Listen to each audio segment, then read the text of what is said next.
Boa noite a todos. Sejam bem-vindos.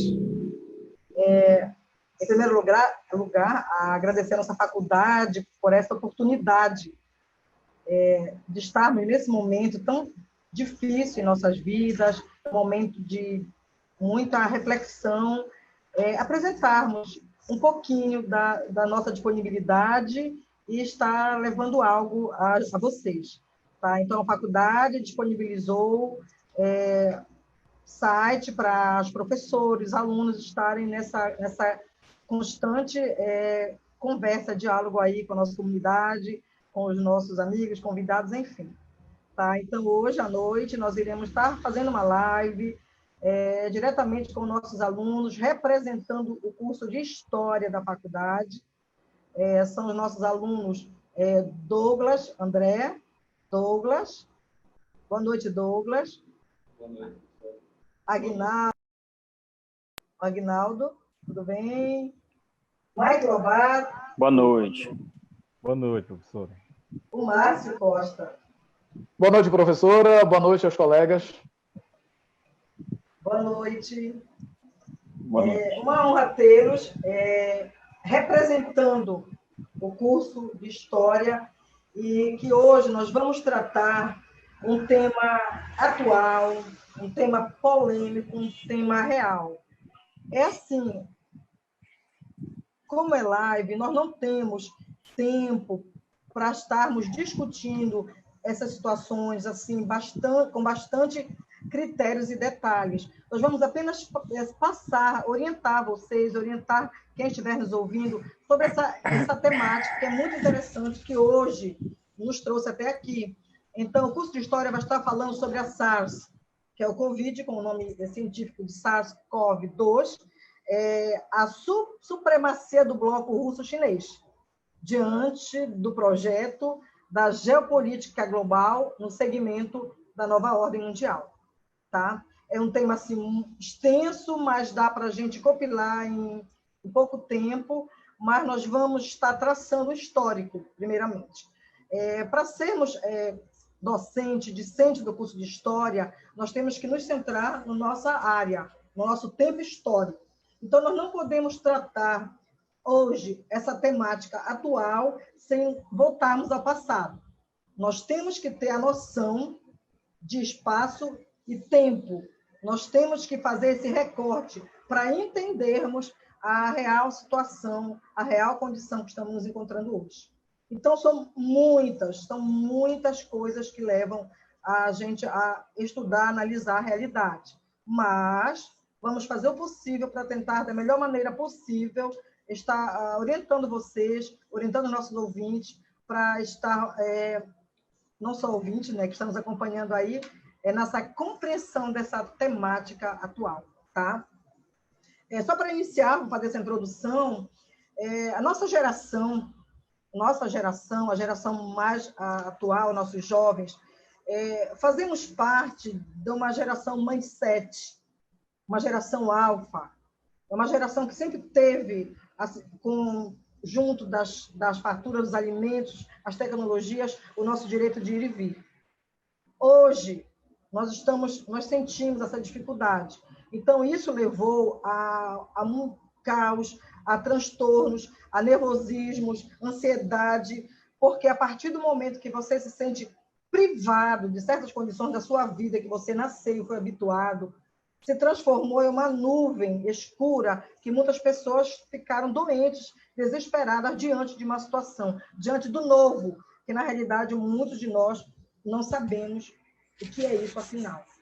Tá? É um vírus, diante de vários vírus que já assolaram o mundo. Esse vírus ele é mais próximo de nós, justamente porque ele é na nossa época. Ele é um vírus que está diante da nossa geração e que nós vamos ter oportunidade de estarmos aí analisando as reais causas e possíveis consequências do que isso vai afetar em nossas vidas.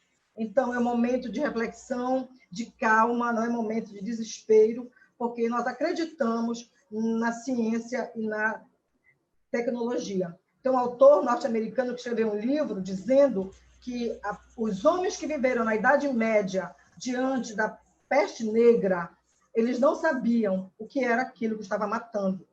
Não sabiam a desgraça que matou, que acabou com 1/3 da população europeia. Mas hoje nós estamos vivendo em um mundo globalizado, onde a ciência está ao nosso alcance. E nós temos que confiar, sim, na ciência, nós temos que confiar que isso tudo vai passar, seguindo as normas que nós temos que seguir.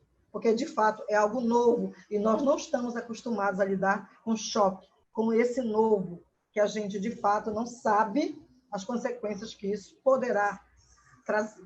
Tá? Então, após essa minha introdução, eu vou passar para o Douglas, que ele irá traçar um histórico da China, podemos dizer assim, já que a temática vai tratar da China, tá? Enquanto um país que veio de uma miséria para chegar hoje em grande potência mundial. Então, o Douglas vai fazer esse pequeno histórico, apanhado, já que é o curso de História, nós temos que estar antenado no tempo.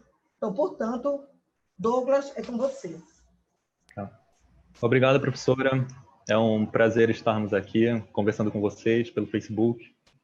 Então, o que eu me aterei a falar vai ser sobre as relações entre o Ocidente e o Oriente. Não estudaremos objetos em si, como estudarmos particularmente a China ou estudarmos particularmente nações do Ocidente, porque isso demandaria muito tempo, mas são aprofundamentos muito possíveis de serem feitos. Tá.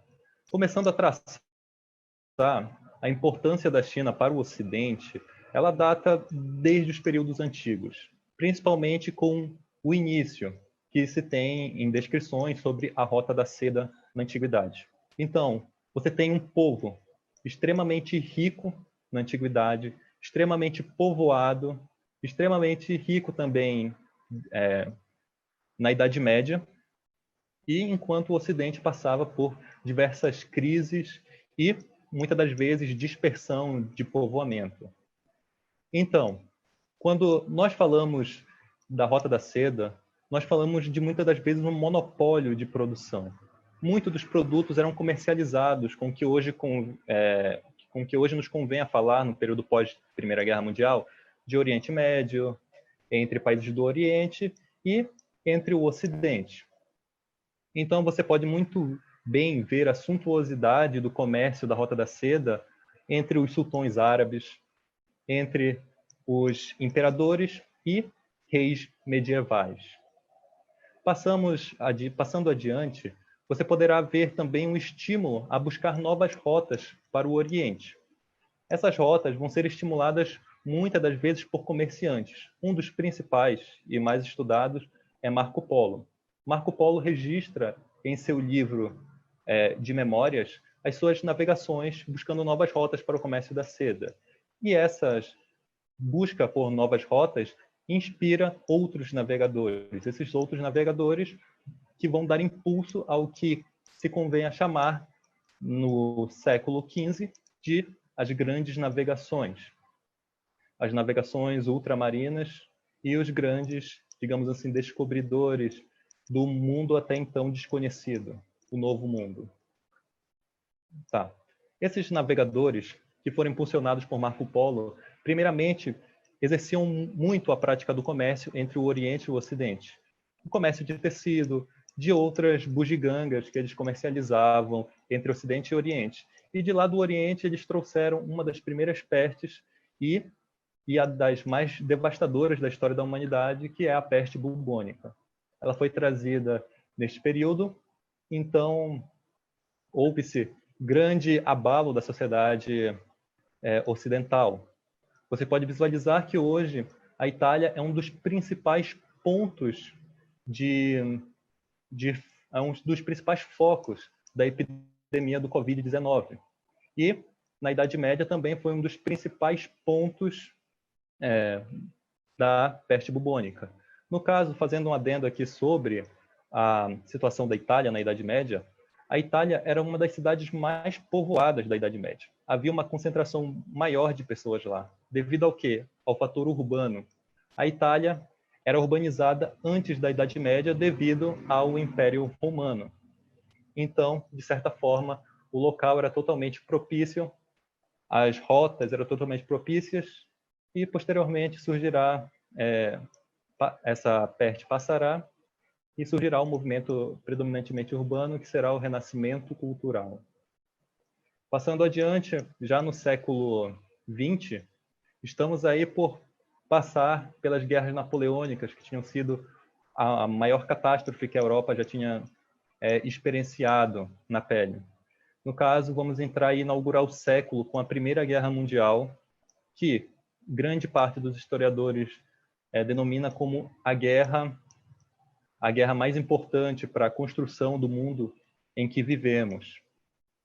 Aí temos a Primeira Guerra, a Segunda Guerra Mundial, nós temos a instalação da República Popular Chinesa na passagem da primeira metade do século XX para a segunda metade do século XX. Nós vamos ter a ascensão de Mao Tse-tung na China. E aí você percebe a ligação entre China e o mundo ocidental, que se dava muitas das vezes por intermédio da União Soviética. A União Soviética de Stalin, ela desprezava Mao Tse-tung. Stalin conhecia os meios pelo qual Mao Tse-tung tinha ascendido ao poder e até eram bem parecidos com os seus. Então ele era totalmente um possível usurpador daquela ordem entre o epicentro ali do comunismo mundial. Depois da morte de Stalin, quem assume o poder vai ser Mikhail Khrushchev. Mikhail Khrushchev denunciará todos os crimes de Stalin, ajudará a China em todas as suas tentativas de ganhar poder, enviavam bombas atômicas, armamentos e muitas outras coisas, como verbas para a construção de empreitadas chinesas. Um dos grandes planos de Mao Tse-tung era alavancar a economia chinesa. Então, surgiu o plano econômico, um dos mais famosos, que é o Grande Salto Adiante, que previa uma coletivização da propriedade alheia da população da China e o arrebanhamento daquela força de trabalho para comunas, ou seja, fazendas que pertenciam não às pessoas, mas ao Estado, e não estavam ali pelo seu interesse próprio, e sim por interesse em um projeto maior, que era o projeto do Partido Comunista Chinês, do PCC. Então, com a morte de Mao Tse-tung, quem assume a União Soviética é Deng Xiaoping. Deng Xiaoping, já nessa tentativa de ascensão econômica, ele vai promover uma abertura comercial entre a China e o mundo ocidental. Então, você pode ver muito bem que no governo de Nixon, nos Estados Unidos, houve essa abertura e que de lá saiu alguns livros como sobre a China, escrita pelo próprio diplomata norte-americano Henry Kissinger. Tá. Fatos sobre a Revolução Chinesa vocês podem encontrar no livro A Grande Fome de Mao, que é escrita por Frank D. Cotter. Vocês podem presenciar isso muito bem. Então, desde a década de 60 e 70, a China vem angariando força com o Ocidente. Atualmente, em um livro escrito pelo atual presidente dos Estados Unidos, Donald Trump, que anterior a presidente era um bilionário do setor imobiliário, ele escreveu um livro em parceria com Robert Kiyosaki, onde ele falava sobre a ida da classe média norte-americana, isso em 2012, cerca de 2012. Ele falava sobre a ida da classe média norte-americana e o fortalecimento do poderio chinês. Então, ali, em 2012, mediante aquelas crises passadas de 2007, 2008, se via aquela grande tensão entre América do Norte e China. Somente que, como Donald Trump muitas vezes afirma, que os Estados Unidos criaram a China. A China se fortaleceu mediante aos Estados Unidos, com o comércio dos Estados Unidos. Então, basicamente, os norte-americanos deram a corda onde iriam ser enforcados pelos chineses na nova ordem mundial. Tá. Eu queria voltar agora com a professora Silvia.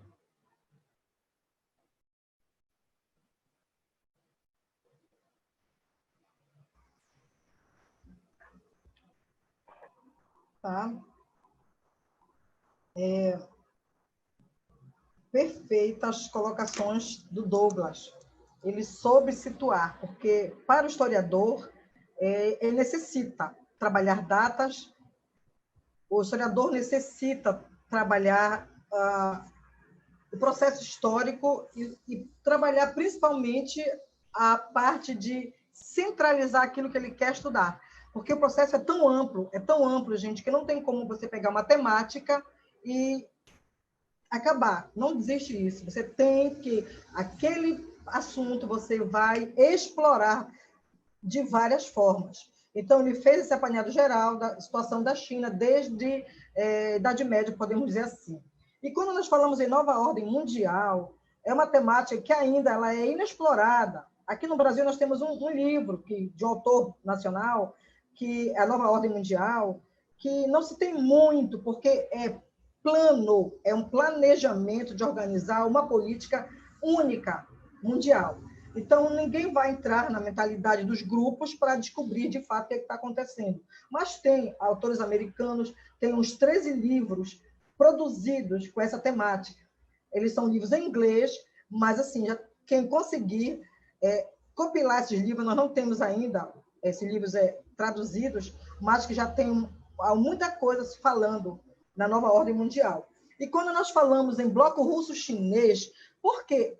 Tudo leva a crer que a China, falamos em China, a temática é China. Mas, assim, o mundo ele é praticamente governado, dirigido por 3 grandes blocos, que é o bloco russo-chinês, o bloco islâmico e o bloco das grandes famílias, que podemos dizer que é o George Soros, que é Ford, Rockefeller, o grupo Bilderberg, o grupo dos milionários mundiais, podemos dizer assim, que querem definir uma nova política mundial.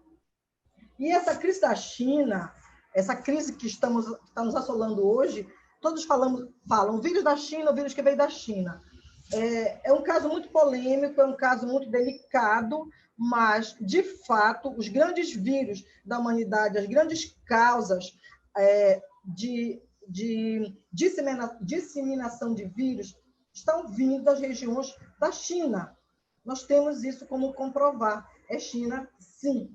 Porque desde a Revolução, da formação da República Popular da China, em 1949, por Mao Tse-tung, ele fez ali uma grande transformação, ele fez ali um genocídio da região da China.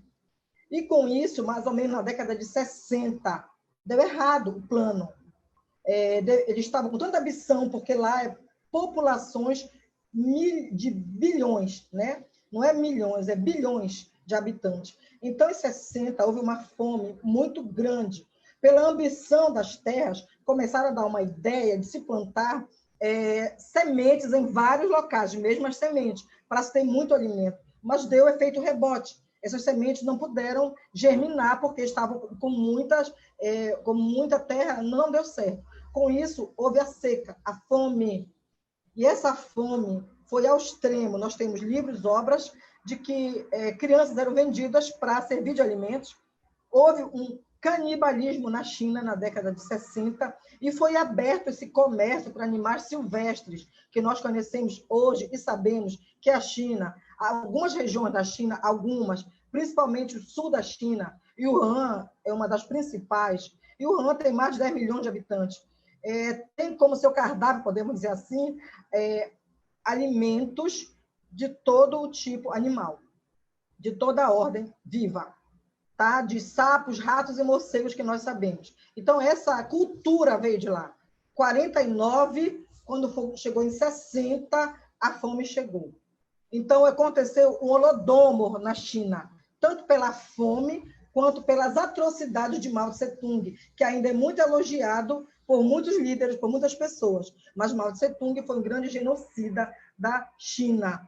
E contabiliza-se entre 40 a 70 milhões de mortes, de 49 a 72, mais ou menos, na China. E esses milhões geraram essa grande fome e que o hábito de comer tudo que se move ficou como cultura de determinados locais. Não é todo o povo da China, não, mas existe grande grupo, a grande maioria que come.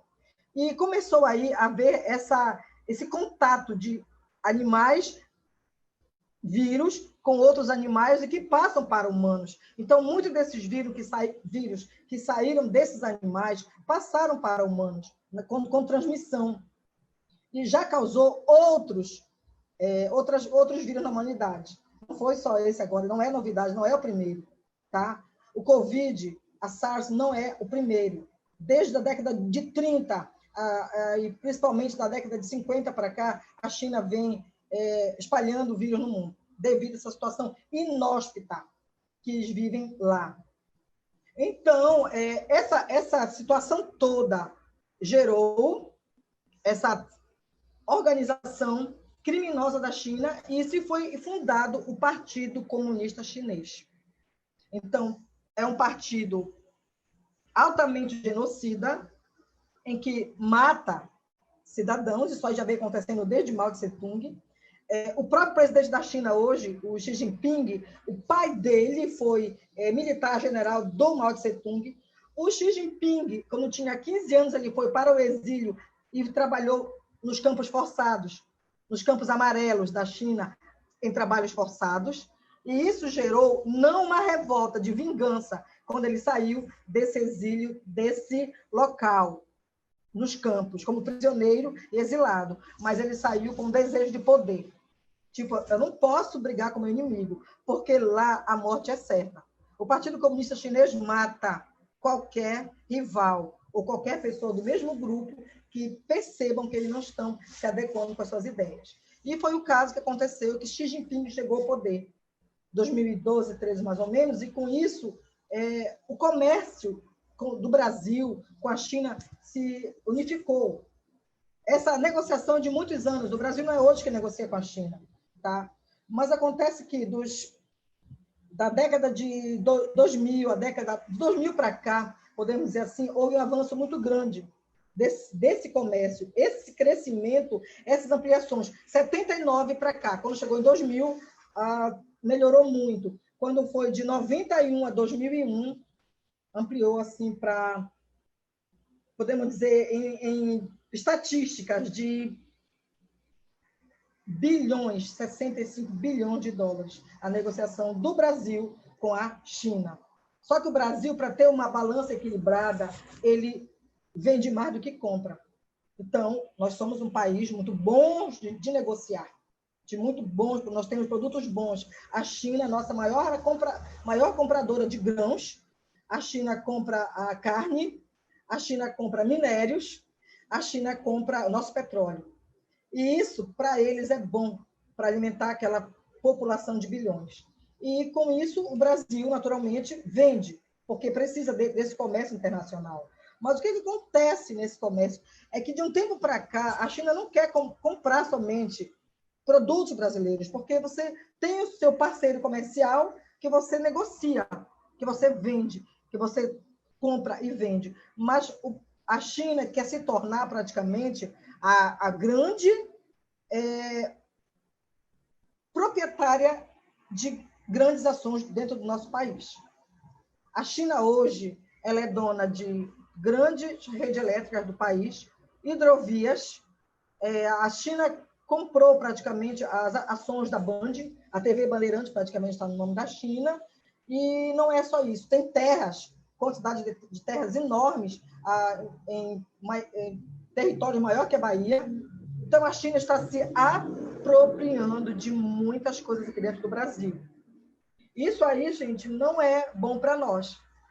É bom, até um certo momento estava indo bem, mas chegando a determinado momento agora, principalmente nós temos uma vida antes do vírus e após o vírus. Muita coisa precisa ser revista, tá? Então, o Brasil aí, ele tinha essa grande negociação. Agora, o que está acontecendo? Essa pandemia criou aí um colapso nesse globalismo, porque não é só Brasil e China. A União Europeia também estava envolvida dentro do seu ciclo econômico. Então, países como a Itália, como a Alemanha, países de Itália, Alemanha.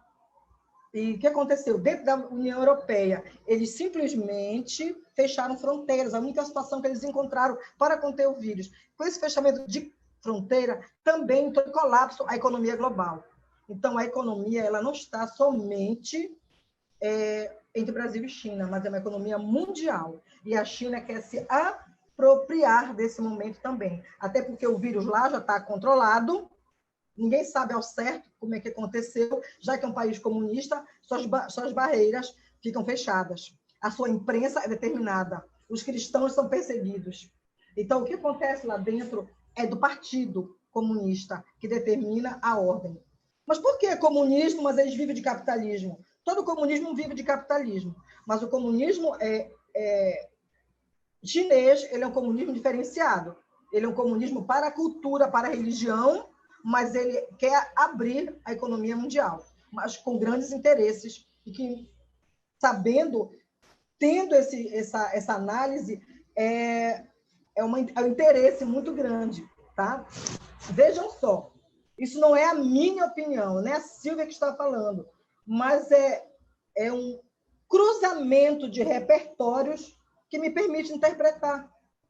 Cruzamentos de repertórios. Nós estamos diante de fontes de todos os tipos. Então, esses repertórios de conhecimentos fazem a gente interpretar e tirar as conclusões. Que a China hoje, juntamente com a Rússia, está caladinha, ninguém sabe o que está ocorrendo dentro da Rússia. A Rússia, no caso, é grande aliada da China em relações comerciais, mas esse acordo ainda existe. E o Brasil, diante dessa situação, está numa situação desfavorável, porque a China ontem abriu uma loja e teve 14 milhões de dólares no dia, 14 milhões de dinheiro chinês de lucro, podemos dizer assim. Então, a economia lá está levantando e aqui nós estamos vivendo essa situação que os nossos alunos vão comentar ainda sobre essa questão atual do Brasil, tá? Então, eu gostaria de passar agora a fala para o Aguinaldo, que vai fazer os comentários acerca dessa nova ideia, acerca das opiniões e dos estudos dele em cima da situação da China, hoje, com essa nossa temática. Aguinaldo. Quero desejar uma boa noite a todos, né? É um prazer estar aqui. Eu quero agradecer a instituição também por proporcionar essa oportunidade de discutirmos e expormos as nossas opiniões, né, a respeito desse problema em que a nossa nação está vivendo. Primeiramente, eu gostaria de parabenizar a colocação do Douglas, que foi excelente, né, fazendo esse apanhado histórico, e da professora Silvia também, que tentou nos introduzir, né, neste contexto que não é de hoje, que o comunismo, né, que questões ideológicas interferem na organização do mundo, né? Porém, especificamente aqui no Brasil, nós estamos vivendo essa questão de pandemia, né, que muitas pessoas acabam fechando os seus olhos e se rendendo a ações totalmente totalitárias, né? Totalitárias de governadores que aparentemente podem estar agindo, né, para respeitar a lei, para respeitar a vida, para preservar as pessoas, quando na verdade isso não passa de demagogias, né, e interesses políticos. Primeiro, né, gostaria de expor a minha opinião a respeito da OMS, né, que é um órgão de saúde mundial, Organização Mundial de Saúde.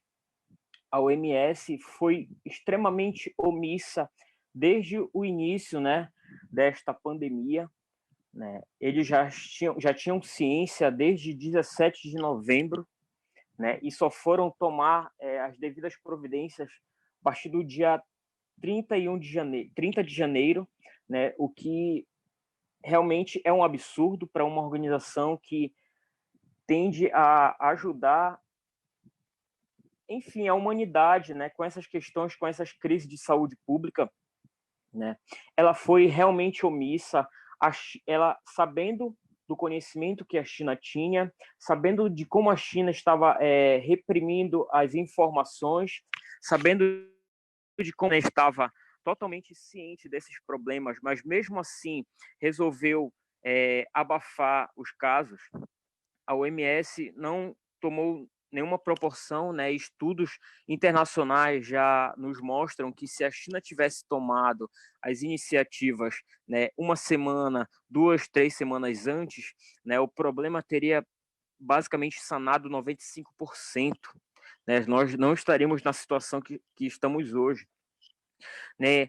E o que nós vemos aqui no Brasil são ações totalmente totalitárias, né, de políticos que dizem estar protegendo a sociedade brasileira, quando na verdade estão confinando os brasileiros, né, dentro de suas casas, né, fazendo com que as pessoas empobreçam, porque hoje em dia, né, artistas globais e certos jornalistas propõem um isolamento, quando na verdade o povo brasileiro não tem as condições necessárias para se manter isso, né? O governo simplesmente libera verba pública para comprar tablets para presidiários, né, para que fiquem vendo os seus familiares, enquanto a população, né, não pode sair às ruas para trabalhar, ganhar o pão de cada dia, né? Nós temos inúmeros casos aí expostos, né, de pessoas que estão sendo duramente reprimidas pelo Estado por simplesmente estarem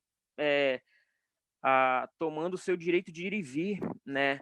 Pessoas que caminham em praça pública, como foi o caso daquela moça em Araraquara, que foi reprimida pela guarda municipal por estar caminhando na praça, uma praça vazia, né? E nós vemos atitudes como essa, e sem contar os dados, os inúmeros dados, né, que o governo tem proposto para o público, e na verdade nenhum desses dados, todos os dados estão fracassando miseravelmente, né? Nós temos aí os dados que foram atualizados, que o estado de São Paulo poderia chegar a 1,3 mil mortes, e até o dia 13 só tinham exatamente 588, né? O Ministério da Saúde pede para que a população siga as ordens da OMS, mas nem a OMS tem tido toda essa autoridade, né, para querer propor situações para que as pessoas possam viver diante dessa pandemia, né? Os óbitos no Brasil chegam a 1.223, né? Isso foram os dados de ontem que o governo anunciou, né? Então, as pessoas estão colocando, fazendo uma polaridade de ideias, né? Vamos, assim, apoiar o ministro Mandetta, porque o ministro Mandetta está fazendo um ótimo trabalho no Brasil, mas o que as pessoas precisam entender é que o ministro Mandetta, ele não representa a voz da ciência, né? O ministro Mandetta, ele representa uma visão majoritária de pessoas que defendem provas que não são irrefutáveis, né? De que a recessão que o país está vivendo, ele é necessário para reprimir a pandemia, quando na verdade isso não existe, isso não está acontecendo. Nós vemos países que adotaram, né, adotaram o isolamento, né, e não funcionou, mesmo assim a pandemia continuou se alastrando e mortes continuaram acontecendo. Aqui que fique bem claro para as pessoas que estão assistindo essa live, que nós não estamos negando a pandemia, né? O que nós vivemos no Brasil é algo muito sério, porém o que alguns políticos, alguns governadores estão fazendo com a economia do país é muito mais sério ainda, né? Impedindo as pessoas de trabalharem, de ganhar o seu pão, porque nós, de 40 milhões de autônomos que temos no Brasil, né, nós temos aí basicamente 600 mil empresas que já quebraram, né? Os números mostram quase 9 milhões de brasileiros desempregados, né? Nós vemos que os resultados, né, desse isolamento, eles serão muito mais fatais do que o próprio vírus, né? Do que o próprio vírus. Então, certas situações que às vezes a população não tem tanto acesso, né? Certas informações que as pessoas não têm tanto acesso e acabam aceitando de bandeja, né, do Estado, quando na verdade não deveria acontecer isso. Nós vemos aqui no Pará o nosso governador, né, basicamente obrigando as pessoas de não trabalharem, né? Nós sabemos que o nosso estado ele é formado por microempresários e muitos deles estão tendo prejuízos grandiosos, né? Medidas totalmente totalitárias que contradizem totalmente os direitos humanos, né? Então, o que nós vemos mostrar aqui é que realmente essas organizações que atuam no mundo, como a OMS, como a ONU, elas deveriam ser duramente investigadas pela seguinte questão, que países que promovem ditadura, que promovem exatamente o controle totalitário das pessoas, eles têm cadeiras, né? Eles têm lugares na ONU, né? Eles, inclusive, são vistos como exemplos para a humanidade. Foi o que o diretor da OMS tem feito, tem reconhecido a China, né? O epicentro de todo esse mal, depois de ter tido provas concretas que a mídia internacional tem divulgado, de que a origem do vírus, né, o prefeito de onde o vírus surgiu, da cidade de Wuhan, né, ele negou totalmente,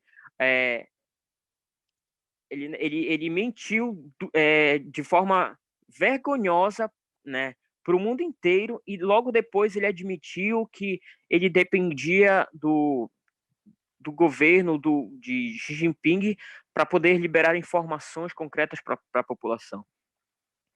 Então, o que nós vemos hoje é uma situação muito complicada, né? Com todo esse histórico que nós temos de revoluções que, de fato, mataram milhões de pessoas do mundo, né?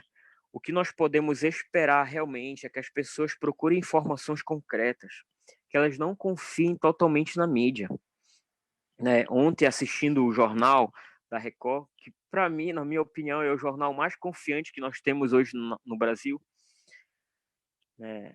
Nós vimos que advogados estão se propondo a soltar uma série de criminosos, né, que estão aí soltas na sociedade, promovendo morte, promovendo crimes bárbaros, né? Inclusive a população mais pobre está sofrendo com tudo isso, as pessoas das periferias. Então nós deveríamos ter uma visão mais crítica em relação a tudo que o governo está propondo, está colocando para as pessoas, né, principalmente para o povo brasileiro, né, e não nos rebaixarmos perante isso.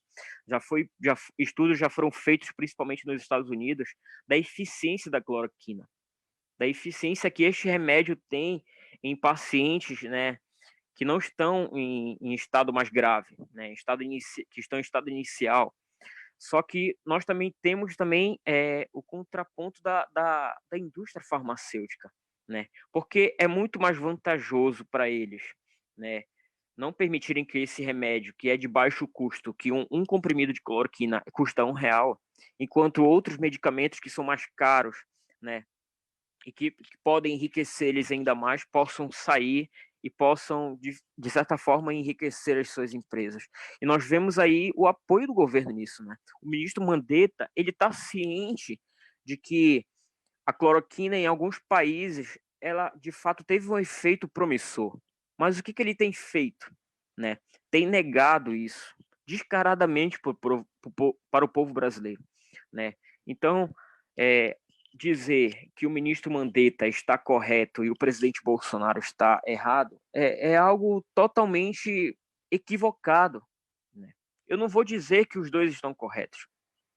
Eu vou dizer que se confie na voz da ciência, né? A ciência, muitos especialistas, infectologistas têm colocado, têm mostrado, principalmente aqui no Brasil, o caso de uma doutora de origem asiática, tem falado abertamente na CNN Brasil a respeito da cloroquina, tem defendido isso abertamente. E parece que o governo brasileiro tem fechado seus olhos, principalmente a nível estadual, né?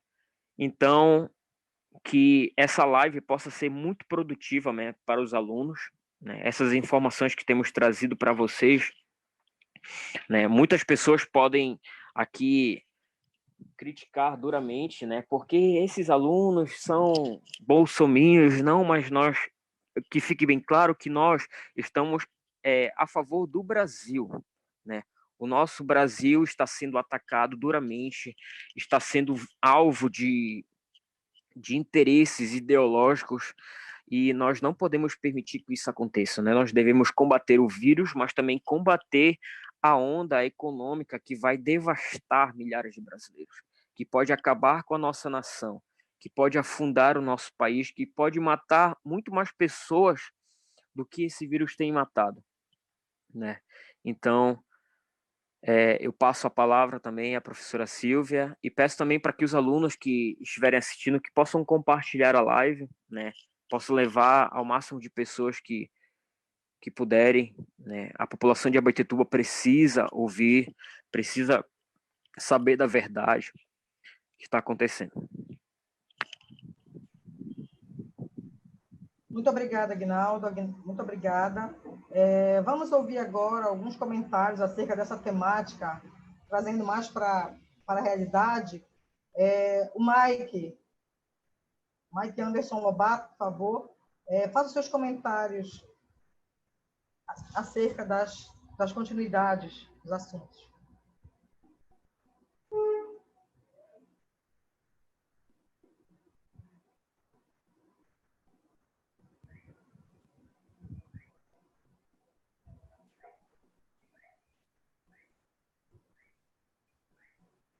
Boa noite, professora.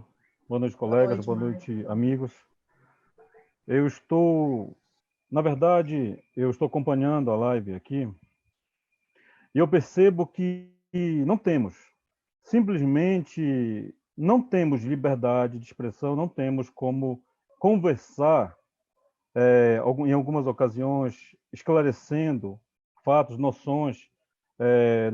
Perdemos o direito de comentar, perdemos o direito de analisar, perdemos o direito de tentar debater, tentar ampliar, tentar conversar sobre. Sinceramente, tem perguntas que não deveriam acontecer em meio à parcela que exige respeito, mas não temos. O comentário é pessoal, eu fico um tanto triste porque a ideia seria esclarecimentos. E o que nós estamos tendo aqui são análises seletivas, partidárias, coisa que não deveria acontecer referente a um tema tão sério. Eu vi perguntas como pessoas compreendendo que alguém está negando o coronavírus, que alguém está negando o Covid-19, que alguém está negando algo aqui. Ninguém tentou negar nada. Ninguém está tentando negar nada. Nós somos acadêmicos. Perguntas que, sinceramente, doutores teriam uma certa dificuldade de responder, estão sendo feitas aqui, sem a menor necessidade, não há por que fazer isso, tem que haver um respeito, para que possa haver, no mínimo, vontade de conversar sobre. Eu fiquei para falar sobre as controvérsias, do isolamento social, a quarentena, o confinamento e o isolamento vertical e horizontal. Mas, mediante as questões, eu espero que as pessoas que estão extremamente contra a ideia de esclarecimento, pelo menos pesquisem o que falamos, porque aqui a ideia não é dar opinião pessoal. Nunca foi, não é. A ideia nem é essa. A ideia é tratar do assunto num todo, procurar saber. Ninguém aqui está tentando ditar nada. Ninguém aqui é dono da razão, ninguém se acha dono da razão. Eu espero que as pessoas levem em consideração que aqui é uma live que seria apenas da professora Silvia. Ela nos convidou, tá? Aceitamos. Estamos aqui tratando do coronavírus. A ideia era tratar de um todo, de como começou, do tempo que tem, dos demais vírus que levam corona. Não é só esse, ele não começou ontem, já vem de uma história, tem toda uma análise a ser contestada ou não, a ser comprovada ou não. Fala-se de um período em janeiro, que o vírus chegou em janeiro, mas para não incomodar ou mexer na economia dos interessados, deixou-se que o carnaval acontecesse e agora chora-se o leite derramado. Mas eu gostaria de comentar sobre a opinião do filósofo Edgar Morin. A pandemia e o isolamento social são certezas, as certezas são uma ilusão. É um tanto coerente alegar que de fato não temos certeza, porque não há dados científicos que falem, que comprovem vacinas, que comprovem remédios, que comprovem cura. O vírus ele se apresenta de inúmeras maneiras, inúmeras formas. Acontece que o que nós estamos assistindo hoje são pessoas assintomáticas, são pessoas que contraíram o vírus e morreram no terceiro dia. Muitas informações, muitas ideias, não sei. Posso me dar o luxo de pensar o que eu deveria analisar, como, por exemplo, situações econômicas mediante a situação. Eu acredito que eu tenho esse direito, porque o país é democrático ainda. A ideia do filósofo Edgar Morin, ele diz que, ao conferir uma leitura sobre a pandemia do coronavírus e o isolamento social, ele deu essa entrevista para um jornal francês. Ele explica que o cenário nos impõe desconstruções.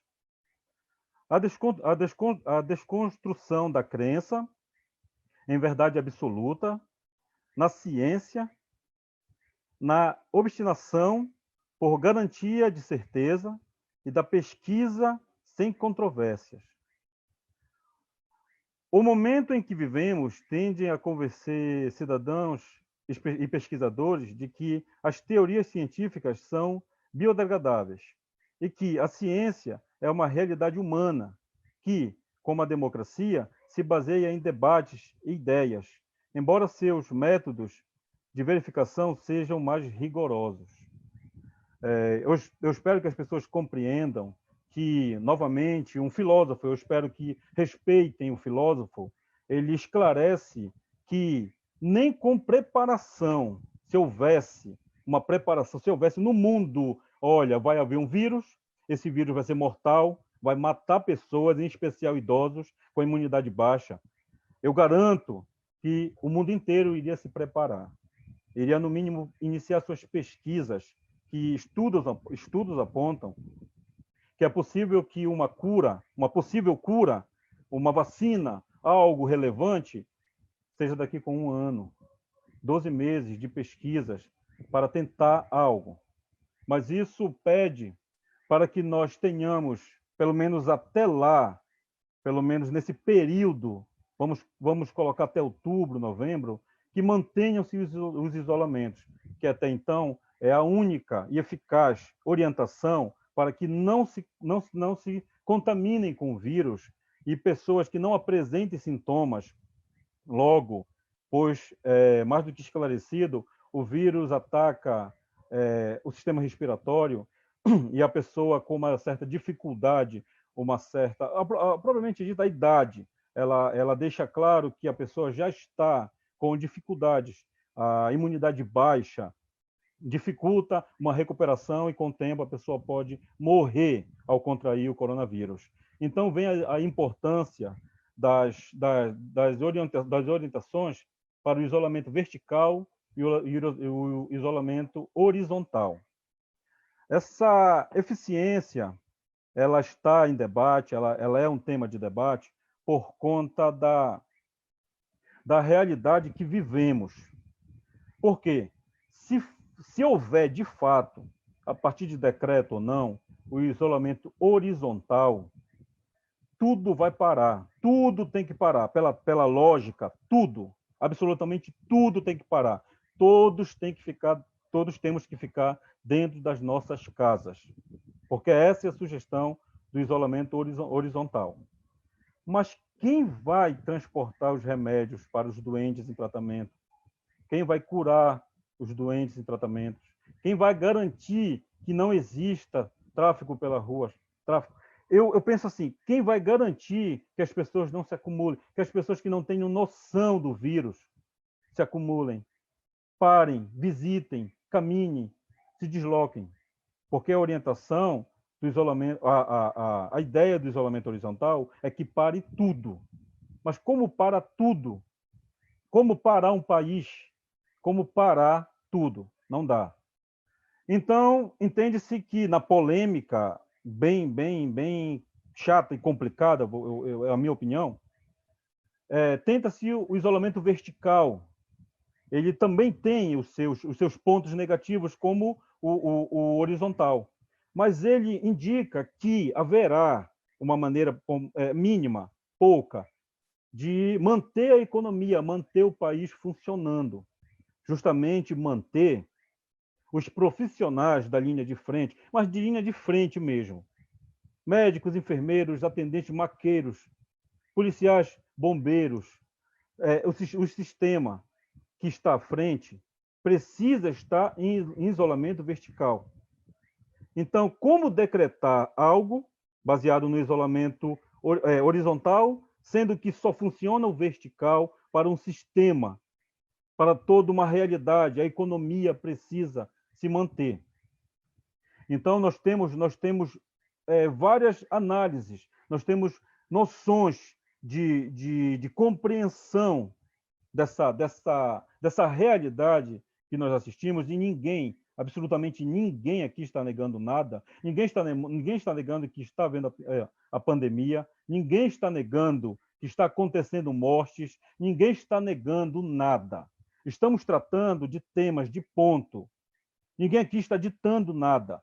Embora o decreto pareça ditador, impondo uma realidade onde não concordamos.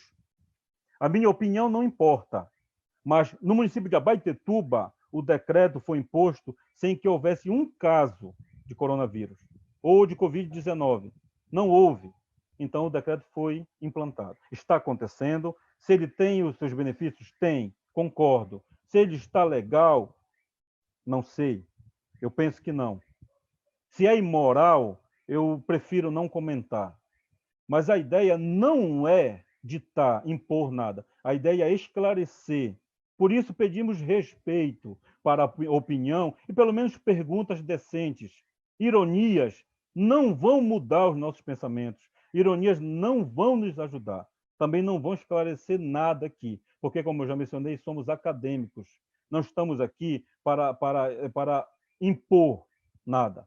São estudos, são dados, estamos lendo também. Então, se nós temos alguma noção, nós temos a nossa noção, vocês têm a de vocês, não dá para divergir, não dá para conversar, não dá para vocês se querem refutar as nossas perguntas, as nossas análises, com o mínimo de respeito, nos poupem de pensamentos que não deveriam nem ser citados nenhuma live que não tem essa finalidade.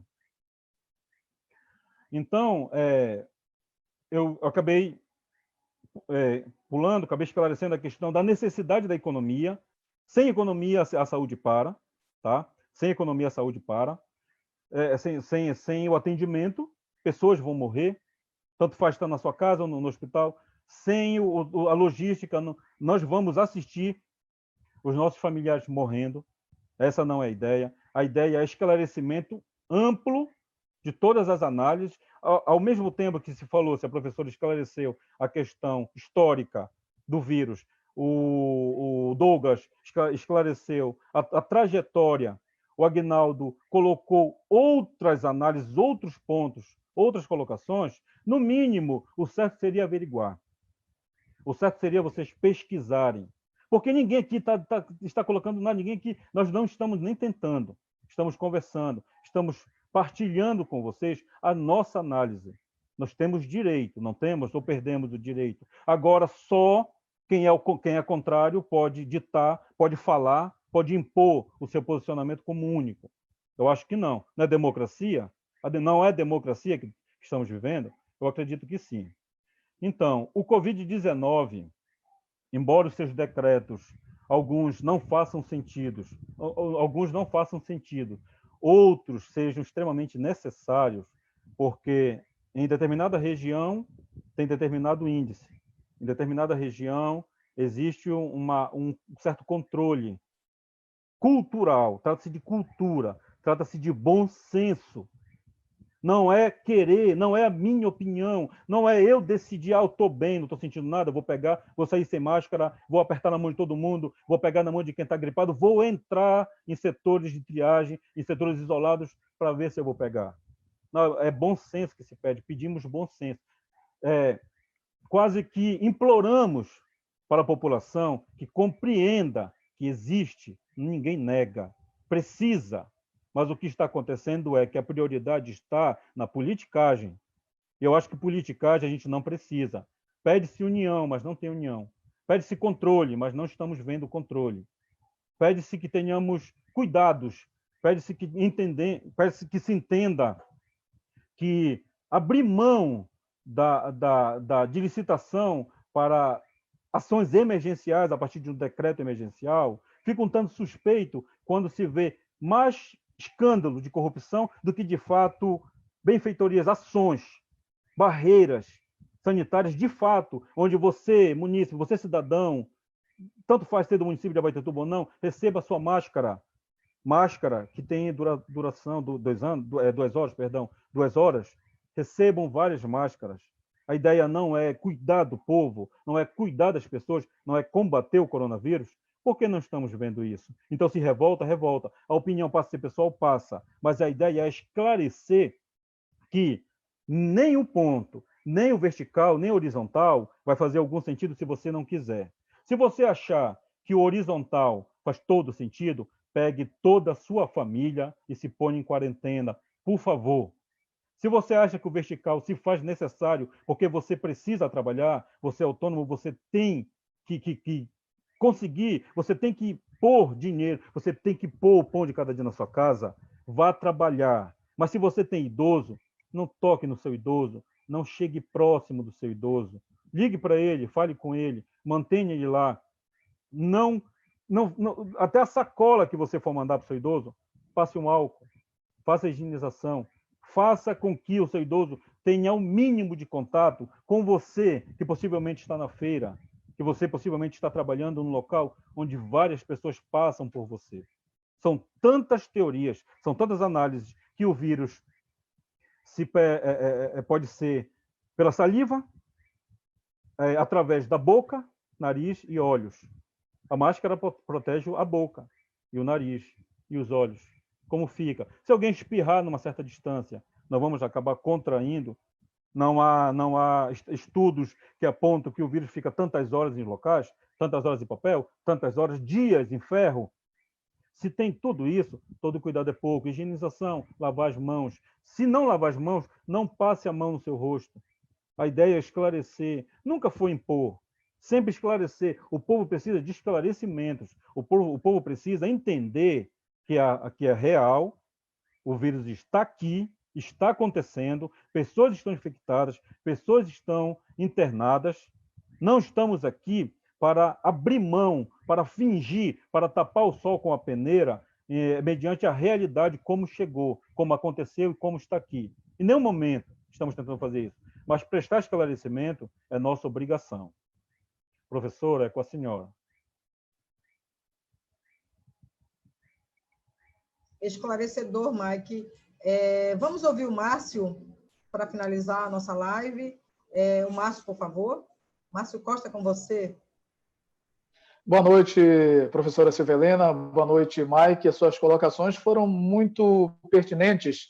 Esse vírus é tão real quanto nós estamos aqui agora nessa live com o pessoal, para quem eu desejo uma boa noite ao nosso povo de Abaetetuba. Só, professora, lembrando aquele primeiro comentário que a senhora fez antes de chamar o Agnaldo, a questão da imprensa lá na China. A imprensa não tem liberdade que nem o Brasil tem. Lá na China, a imprensa noticia o que o governo quer que seja noticiado. Lá é um país comunista, ou seja, não tem livre-arbítrio, não tem liberdade de imprensa para a imprensa. E neste ano de 2020, a humanidade inteira está atravessando um tempo de muita incerteza. Uma época que, com certeza, entrará para a história do nosso povo. É uma época diferente. É difícil aceitar esta nova realidade que temos que enfrentar. O novo coronavírus mudou completamente a nossa vida, modificando rotinas, trabalhos e sistemas inteiros, prejudicando desde o maior até o menor. Ninguém está imune, professores, demais amigos aí, neste momento de crise. Ninguém está imune de ser infectado pelo coronavírus. Por causa desta incerteza e das consequências desta situação, estamos experimentando muita coisa diferente. Entre essas novidades estão os decretos, como já foi dito bastante aqui, a questão dos decretos municipais e estaduais, decretos de confinamento domiciliar, de afastamento social. Desde o último dia 18 de março, a maioria dos estados brasileiros adotou esses decretos. Entendemos, sim, a necessidade deles. E até porque estamos numa luta com o inimigo biológico. O inimigo que se muta todos os dias, né? O dia todo, na verdade, do dia para a noite, ele está mudando. Como combatê-lo, se ainda não existe remédio, ainda não existe uma vacina? Vamos rapidamente relembrar o que aconteceu na China há quase 20 anos. O novo coronavírus reacendeu a memória da epidemia da SARS, que matou centenas de pessoas em 2002 e 2003 e atingiu em cheio a economia da Ásia. Na época, cidades inteiras se esvaziaram, consumo e negócios despencaram. As economias asiáticas ainda estavam lutando para se recuperar da crise financeira que atingiu a região em 1997 e do estouro da bolha da internet quando a SARS, que é a Síndrome Respiratória Aguda Grave, se fez notar pela primeira vez em novembro de 2002. A morte de um agricultor na zona rural da China, causada por um vírus misterioso, semelhante ao da gripe, seria o catalisador do terceiro grande evento econômico a atingir a região, pois o tipo de pneumonia que o afligia, mais tarde denominada de SARS, rapidamente se tornou uma epidemia. Pessoas começaram a adoecer em várias grandes cidades chinesas, incluindo Xangai e Pequim. Dentro de algumas semanas, o vírus havia atravessado fronteiras, inicialmente para Vietnã, Hong Kong, Taiwan, Singapura, e depois para mais longe. Dezenas de mortes foram registradas. De repente, muitas cidades asiáticas normalmente movimentadas ficaram estranhamente silenciosas. Bairros comerciais e shopping centers foram esvaziados. Viagens corporativas foram substituídas por teleconferências, igual essa que nós estamos fazendo agora. Aeroportos e portos usavam imagens térmicas para rastrear viajantes possivelmente infectados. Pessoas que entraram em contato com casos suspeitos de SARS foram colocadas em quarentena. E as que relataram sintomas semelhantes aos da gripe foram aconselhadas a ficar em casa. Aqueles que se aventuravam a sair o faziam com máscaras faciais. Hoje, a gente vê aí, quase 20 anos depois, tudo se repete. Agora, com uma proporção gigantesca, sem nenhuma estratégia exata de eficácia. A medida dos governos foi colocar o povo em confinamento domiciliar. Por quê? Essa é uma pergunta que não quer calar, né? Porque entende-se que o novo coronavírus é um vírus que se contrai de 3 formas, como o próprio Mike explicou aí, pela saliva, pelas vias respiratórias e pelos olhos. Somente alguém pode contraí-lo no contato físico se houver um ferimento bastante aberto. Com as pessoas nas casas, o fluxo nas ruas diminui. A probabilidade de uma infecção em massa se torna quase zero. Temos aí o lado bom do confinamento social. Nos últimos 30 dias, professora e nossos demais telespectadores aqui desta live, escolas, igrejas, empresas e uma grande parte do comércio foram fechados. O afastamento social é bom, sim. Isso aqui, ninguém está se negando a confirmar que o afastamento, esse isolamento social não é bom. É sim. Por exemplo, vamos ver o resultado não somente na prevenção contra o avanço da infecção pelo coronavírus. A criminalidade deu uma queda de cerca de 90%. Internação por acidentes de trânsito também caiu muito. Porém, no que diz respeito ao isolamento social, podemos dizer sim. Pesquisas apontam que somente deveriam ser isoladas aquelas pessoas que estão no grupo de risco. No contrário, temos outro ponto que o Mike enfatizou bastante. É um ponto que causa muita preocupação. O quê? Desemprego. Hoje são 600 mil empresas fechadas no Brasil. Como disse o Aguinaldo aí, são 9 milhões de novos desempregados no país. Já trabalhávamos para diminuir, que eram 13 mil. Agora são mais 9 milhões de desempregados aqui no Brasil. E os decretos vêm se tornando cada vez mais enérgicos. Por quê, hein?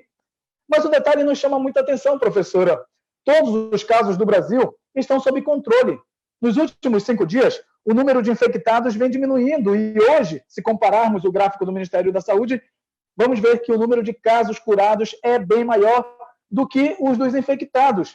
Mesmo assim, temos empresas sendo multadas por desrespeitar tais decretos. Agora, imagina, uma empresa que não está vendendo, está de portas fechadas, está tendo prejuízo, ainda recebe uma tal multa aí. De onde vai ser tirado esse dinheiro? É a vontade aí que a gente vê, né, do governo de querer quebrar, sim, essas empresas. Nós vemos também, como o Aguinaldo bem enfatizou aí, pessoas sendo presas por trafegar em via pública. O que está acontecendo com o nosso país, hein? Será que está tendo uma lei maior do que a própria Carta Magna, que é a Constituição Brasileira? Mesmo o artigo 5º da Constituição Brasileira, inciso 15º, que diz: em tempo de paz, todo brasileiro ou estrangeiro que vive neste país tem o direito de ir e vir livremente, sem ser impedido, podendo somente ter esse impedimento caso o presidente da República, né, em tempo de guerra, e nós não estamos em tempo de guerra, estamos em tempo de paz. Eu vou repetir aqui. O artigo 5º, inciso 15º da Constituição brasileira é enfático em dizer que ninguém que mora dentro do país, mesmo sendo estrangeiro, possa ser impedido de trafegar, de ter o seu direito de ir e vir sendo tolhido. Somente o presidente da República, em tempo de guerra, pode impedir isso, claro, por causa da guerra. Então, para encerrar, eu posso dizer assim, que o que nós vemos nos tais decretos é que eles acham que nós estamos em guerra, uma guerra com inimigo invisível, professora. É isso. Então, gente, vamos lembrar, a gente não quer que você utilize o artigo 5º da Constituição Brasileira, inciso 15º, para sair na rua, não. Vamos sim entrar nesse confinamento domiciliar e só sair se realmente houver a extrema necessidade. É um vírus perigoso? Sim. É um vírus que causa morte? Sim. Mas vamos também, professora, convidar os nossos colegas de imprensa, no WhatsApp, também aqui nas redes sociais, no Facebook, no Instagram, a publicar os casos de pessoas que foram curadas, que hoje, de acordo com o Ministério da Saúde, o número de casos de pessoas curadas é bem maior do que o número de casos de pessoas infectadas. Vamos convidar, né? Fazer o nosso povo pensar e desligar alguns meios de comunicação que só causam pânico na população. É isso que a gente tem que fazer. No mais, eu quero agradecer esse momento, agradecer a coordenação da FAM por abrir esse espaço para que a gente possa, de forma democrática, discutir. Agradecer a você, professora, que disponibilizou desse horário seu, nesse momento seu, para nos convidar aí o Mike, o Douglas, o Aguinaldo, enfim, que Deus possa nos abençoar e que Ele possa iluminar a cabeça dos nossos gestores. Se não tem um número, não tem uma análise crítica, uma análise de alguém que realmente está no meio para fazer esse confinamento, vamos botar, sim, em confinamento domiciliar aquelas pessoas que estão, sim, no grupo de risco. No mais, uma boa noite a todos e até a próxima. Professora. Obrigada. Obrigada, Márcio. Obrigada a todos que participaram, diretamente, comentando, indiretamente, aqueles que disponibilizaram o seu tempo para estar aqui, os curiosos que vieram conhecer aí a nova equipe do curso de História, a nova roupagem da história, que daqui para frente vai ser assim, tá, gente? Nossas fontes utilizadas, nós temos a revista do professor Edson Hirano Kamakura, Conexão Política, O Antagonista, Politize, Epoch Times, é uma revista inglesa que tem muitas informações, tá? E aos comentários de qualquer natureza, eu parabenizo porque esse espaço ele é amplo, tá? Aos defensores dos nossos algozes, aos defensores da China, que estão com peninha deles, tem que ter muito cuidado, viu, gente? Porque a rede mundial está circulando, tá? Então, só não vê quem não quer. Então, é muito bom que os nossos alunos hoje já estão abrindo os olhos. Aqueles que não querem, não se permitem, é uma pena, mas nós estamos à disposição para formar nosso curso de formação. Tá? Não sou eu que vou estar dando essa aula, como eu disse, não sou eu. Eu tenho professores, eu tenho obras, livros e fontes que levam a nós podermos discutir essa nova visão, essa nova versão da história, tá? Diferentemente de tudo aquilo que a gente já conheceu. Inclusive eu, fui aluna do curso de História, na década de 80, ali a gente tinha que chorar pelos comunistas, mas hoje, graças a Deus, a gente passou a conhecer esse inimigo e se defender. Tá? Muito obrigada a todos. Tá? Foi um prazer enorme estar aqui com você nesse momento. Abraços de coração e já sabem, vamos nos cuidar. Obrigada. Boa noite.